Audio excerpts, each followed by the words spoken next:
Well, why don't we get started a little bit, and bring this together? Then we'll talk a little bit about what I want to do. I wanted to talk about ancestors today, and I'll show you a little bit about why. I'm going to intersperse a couple of different things with this. I'm going to start with this.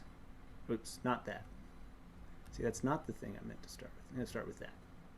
I'm going to start with this picture that was sent to me about 2 years ago, or not 2 years ago, about 2011. It was sent to me. Jessica Panzini emails me and asked me if he knew anybody in this picture, and I didn't recognize anybody in this picture. It turns out that this woman here, the short one in the white dress with the hat, is actually my great grandmother, Andalina, and they were asking about this other woman in the dark dress. She was saying, "Do you know her?" Because Andalina is Jessica's great grandmother's sister. So Jessica's great grandmother is Kaylee O'Donnell.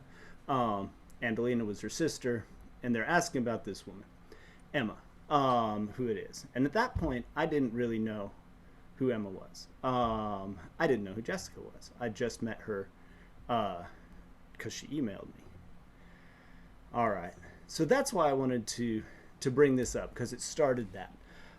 We didn't know a whole lot about those people and where they were connected. Much of what we did know about them, or some of the things that we did know about them, it turns out to be wrong in some small ways. So that's part of why I wanted to talk about this. When we think about ancestor worship, right, and ancestors, that's often associated with Africa or China. I had a colleague from China, and for ancestor worship, for holidays, they would put out food for the ancestors. They'd set it out in front of the apartments and all these little Chinese apartments, and they'd put out food for the ancestors to come. She personally thought it was a little ridiculous because nobody ever ate the food, right? It always sat out there, and then you picked it up the next morning and put it away. So she, it was superstitious to her mind, but everybody had stuck with it. To her, it seemed a little bit like it was outdated, that kind of worship that they were doing. It had its interesting benefits. She has a poem with generations of her family in it, like they've charted them for 30 generations that they've gone through. These, I mean, it was huge, but that's so that they knew who to offer food to, right, and who to make those presents to. Humanists are often particularly sort of hostile to this kind of connection with ancestors or with countries or with something like this, right? We want to think of ourselves as just human, right? We're merely human. We don't want to be attentive to these kinds of concerns that narrow our circle, that make us smaller, make us Americans, make us from Louisiana or Florida or Texas, make us, narrower in terms of how we connect. Humanists often have described themselves, right, as having this kind of universal concern, which means you don't care that much about your particular ancestors. Maybe the people you knew and you were connected to, right, friends or something like that. But beyond that, it gets pretty hazy, I think, and people don't value it in the same way if you're saying, right, take this sort of humanist perspective. And with good reason, right? The history shows us a lot of the damage that we can do when we're too concerned about our narrow background, the people that we're connected to, the people like us. Particularly in Europe, there is a fundamental basis on religion, right? Christians would have obligations to other Christians and only other Christians that they didn't think that they had to people who weren't Christian, whether it's Muslims or Jews.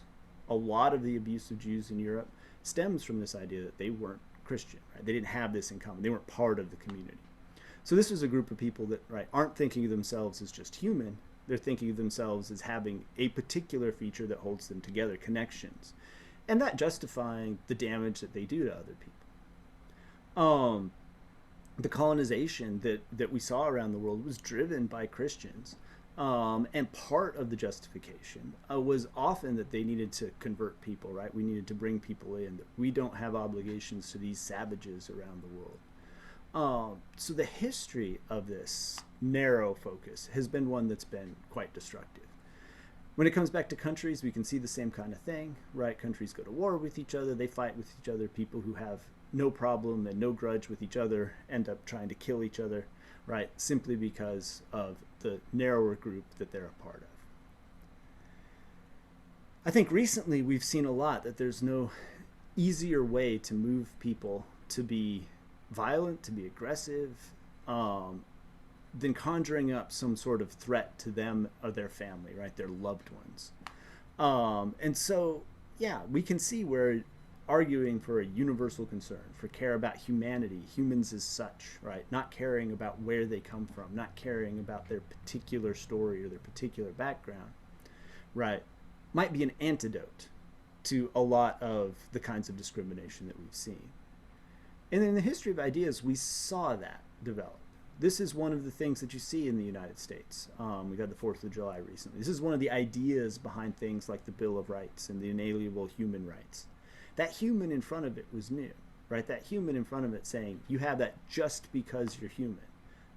Not, interestingly, because you're an American, right? The claim of those rights is that we're recognizing what was already there, not creating it just for our people. So there was a kind of universal concern there. It's an antidote, right, to sort of narrow way of thinking. But this sort of universalism has its downsides as well, or at least can have its downsides as well. I think for one thing is that it's too big. We can't readily identify with human beings as a whole. If we want to think about the problems that all human beings make, it quickly becomes abstract in a way that makes it hard to feel, hard to process, hard to understand. If we think about the history of people who have shown universal concern, right, who argued that we should care about all human beings equally, a lot of them actually failed to act. They didn't do very much because of this. So we can look at Buddhists for this example. Buddhists are supposed to show universal concern, Buddhist monks in particular. And what do? They won't marry. They withdraw from the world. They mix up from these different monasteries so that they don't develop friendships, so that they don't develop close, intimate relationships. Like, if they want to have universal concern, right, they have to separate themselves from the kinds of things that make us get more attached to one person or another. So when Jessica Panzini was emailing me, she was emailing me from Subiaco, Italy. There's a small chance you might have heard of Subiaco because it does have a sort of claim to fame. That is, it is the city where the Benedictine monks started. Like, that's how they got organized in the 1200s in Subiaco, Italy. So it was a monastery. It was a place where people went to get away from the world. There is one minor Catholic saint from Subiaco, Saint Caledonia. Guess what she was known for? She went up to Subiaco, to the monastery, but she didn't participate in the monastery. She withdrew from that. She spent her time in a cave outside of Subiaco, praying to God by herself. That's why she was sainted in the end, is solely for withdrawing, right? For pulling out of saying, wanting to care about God only. And ultimately then not particular people. All right. Something else that this kind of universalized idea does, or has done, is created, as I mentioned, sort of the colonizing efforts. The efforts to go out and colonize Africa and Latin America and Asia and all of these other areas coming out of Europe. And creating these kinds of sort of white savior ideas, right? What's the idea here? Well, what Europeans often have done is taken white people to be the norm. They're normal. Everyone else is ethnic. And you can see this in lots of different stores and different products, right? If you want to look at food, what's labeled as ethnic food and what's not, well, that's weird, right? I mean, in a sense, they're all ethnic food. There's no difference between them. But white people often do take their stuff as normal. So this is on one hand, this is a failure of universalism, right? It's not actually universal. It's partial to a particular group.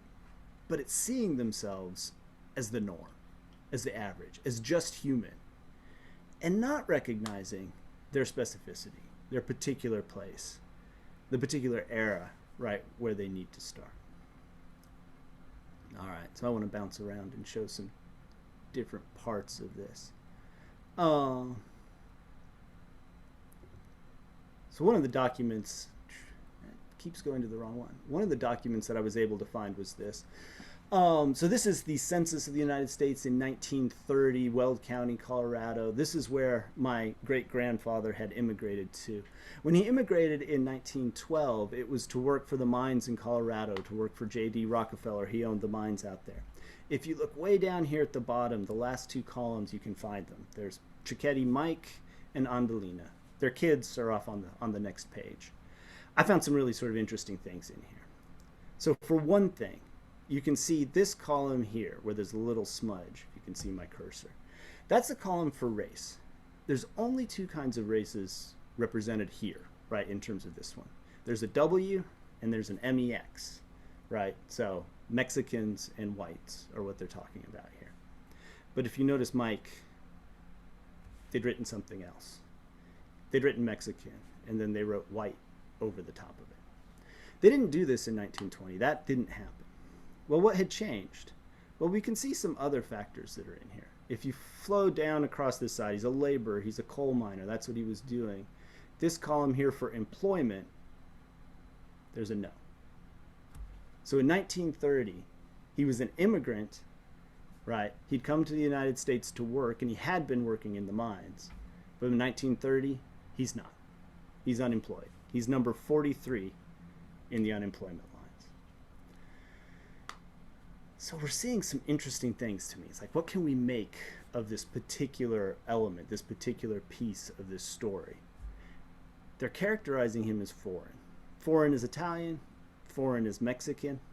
For his entire life, I have to tell you, my family spent a lot of time trying to insist that we're not Mexican. I never understood why until saw that, and I thought, oh, I bet that's part of it.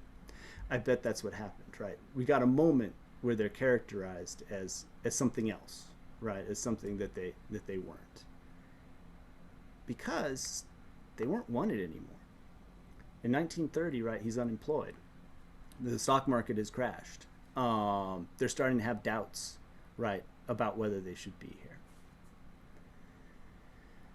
All right, so if we're thinking about this, and we need to think about ourselves in terms of some specificity, if there's danger in thinking about ourselves as just human beings, forgetting about places where we come from and the connections where we come from, we need to start thinking about our history.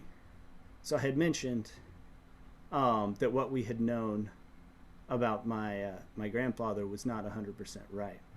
We've got here in his obituary, let's see if I can find it, here in his obituary, it mentions in the third paragraph, he was born in Rome, Italy, right, to Adelina Lola Batista in 1910. A couple of years later, they moved to Firestone, Colorado. All of that is slightly wrong. They weren't in Rome. They were never in Rome. They were in Subiaco. They married in Subiaco. A couple of years later, Mike moved here. Andalina did not. She moved in 1914, right, years after that. So in the obituary, right, we get this, the history's not right. What was written is not right. What we had learned about it was not right. Which can be tempting to say that what we should get is an accurate history. What we need is an accurate history.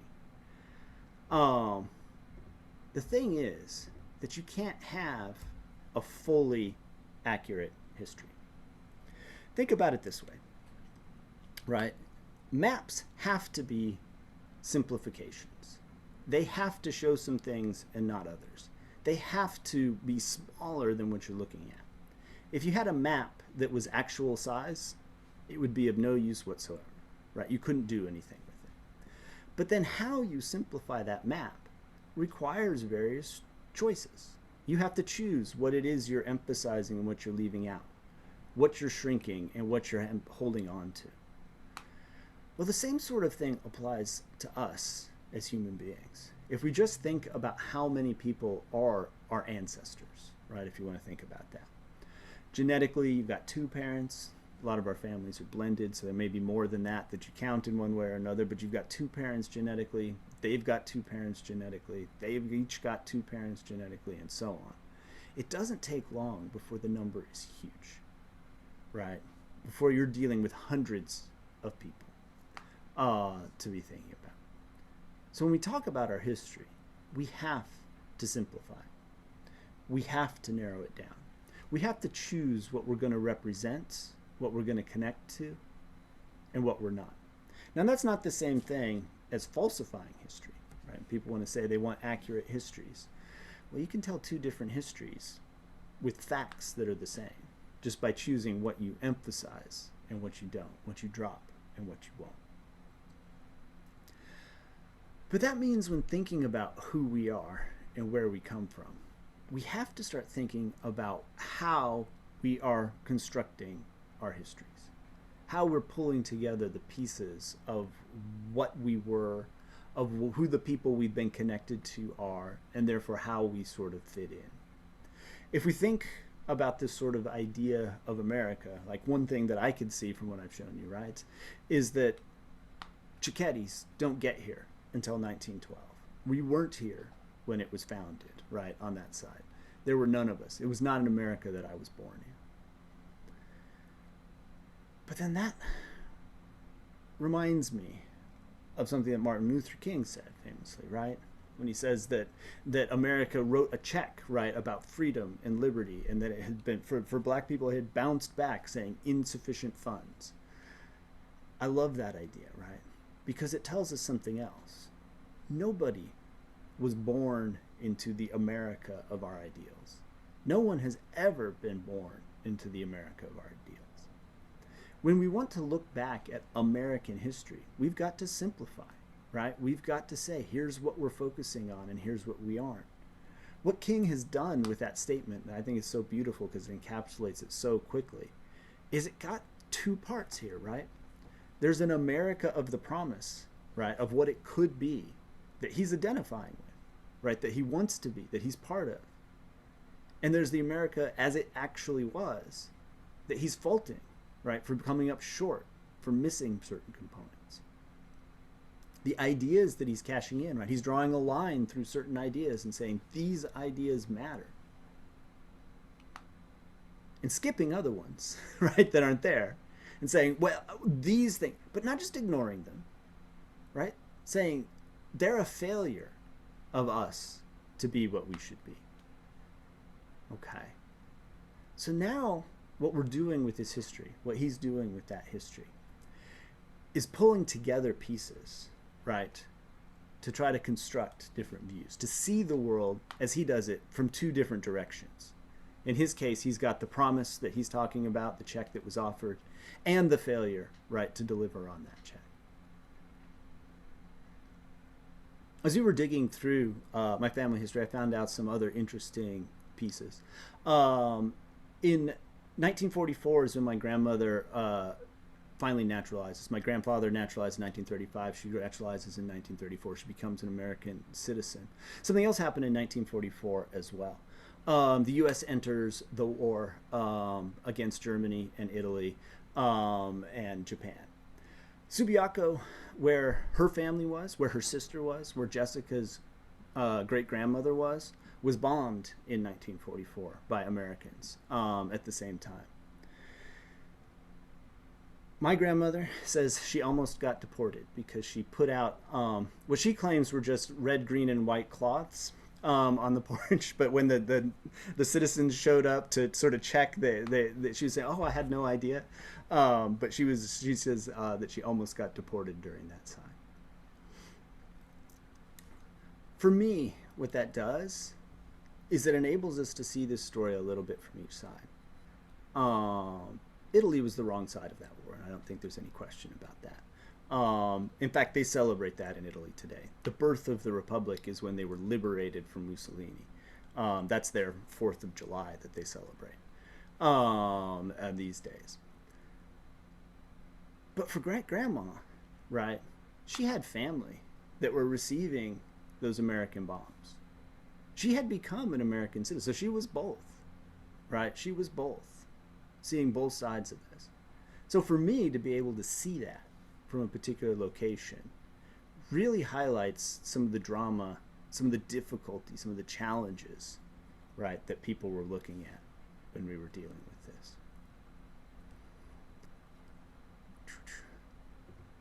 So this is Irma. This is Jessica's grandmother. She's holding a picture there of my great-grandmother, of Adelina.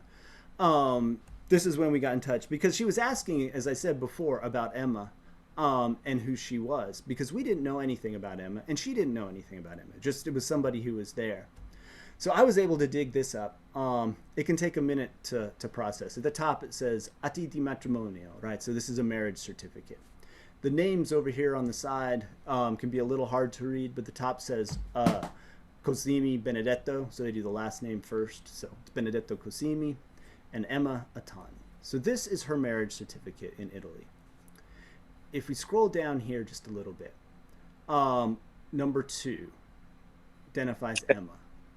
Hey, Chris. Yeah. Is it not? Yeah, not your sharing?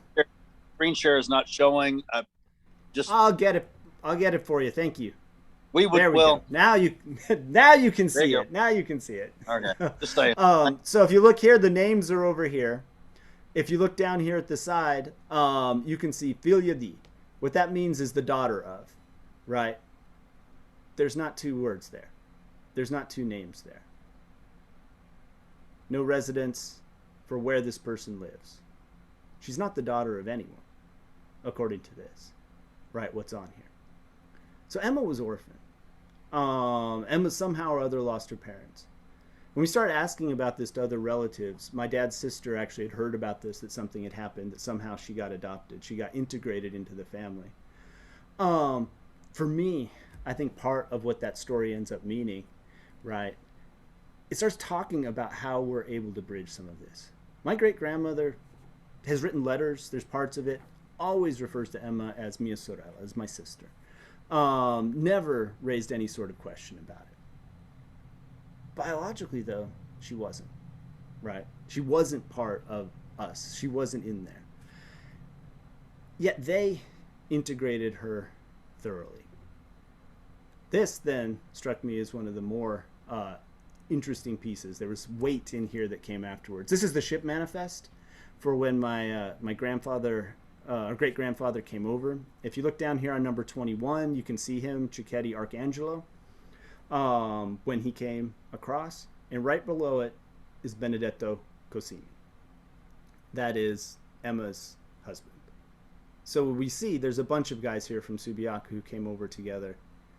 But he's traveling with Benedetto. He's traveling with her husband. She's still back in Italy at that point. So Emma got integrated. Emma got brought in. She made part of that. To me, what I can take from this, right, from these little specific marks, is the way that we can manage to get the best of both of these things. That is, we probably shouldn't simply think of ourselves as just human, right, as merely human, because that neglects the particular places we come from, the particular perspectives we come in with, the particular backgrounds that shape how we act and engage in the world. When we think of those, we can come up with points where we can act, specific locations where we can act from. We're not overwhelmed by the massiveness of all of it. The danger, of course, is too much attachment and too narrow of attachment, right? These people aren't family. They aren't us. They aren't near us, right? That kind of paranoia. But you can build bridges, right, from particular locations. Being a bridge is not the same as losing one's identity, right? Not the same as losing the place that you're from and the people that you are from. It's just saying that you can connect, right, to a broader group of people. Just because Emma wasn't their kid, Pietro and Augustina took her in. They raised her as a sister. And ultimately, the reason that I was able to meet Jessica has everything to do with this woman who we're not technically related to, right? That's what started the whole question of you know, who she was and how she got involved in here. So specificity is where we start from, right? That's where we go. But we're able to use that to connect outward. The last thing that I want to show you, one last document that I found that captures this, at least for me. Atiti di nascita. This is my great-grandfather's birth certificate. This indicates that when he was born and who his parents were and everything else that's over here. If you look underneath his name on the side, though, there's a little note that somebody has written. I can't read the whole note, but I notice what it says. Key parts of it make sense. It mentions Adele Lola Batista. That's his wife, right? That's his wife. Why is his wife's name written on his birth certificate? If you go back and look at hers, the same thing's there. They've got his name on hers. So somebody went back in this notebook, right, and put a note when they got married to indicate who got married to who. It's not on every one of these. It's not on all of these birth certificates. It had to have been done by hand, right? You can see somebody physically had to go do it. To me, that captures nicely this kind of specificity. Somebody cared enough to make that record. I have no idea who that would have been. To go back on the birth certificate and make a note that they had married. It must have mattered a lot when those people left Subiaco, right? It's a place where they were connected, where people still know about them. Jessica had been told over and over again that she had relatives in Colorado, even though it was generations later. We need that specificity, I think, in order to be able to build the bridge and act from a particular place in the world to connect to other people. Our ancestors, well, such as we draw lines through them, right, can help us start to build that sense of identity. All right.